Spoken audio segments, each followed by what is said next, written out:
how to draw a custom mask in Premiere Pro. Let's get into it.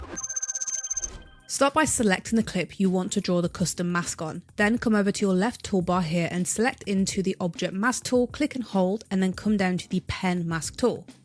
With the Pen Mask tool selected, come up to your program monitor, and here you can start clicking and drawing your mask.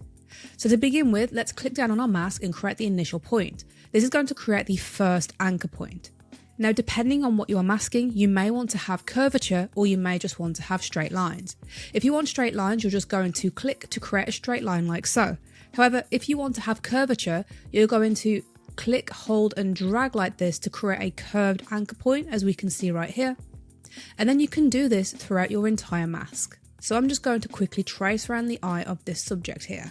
For the purposes of this video, this isn't going to be too perfect. Now, when you come to finishing your mask, you have to click on your initial point. So I'm going to go ahead and do that and finish my mask. Now, as we can see there, that has highlighted red and created our mask there. Now, to make this have an effect on our video, we have to come into Effect Controls, come into Unassigned Masks, because that's essentially what we've just created, and then click and drag this into the opacity of our clip.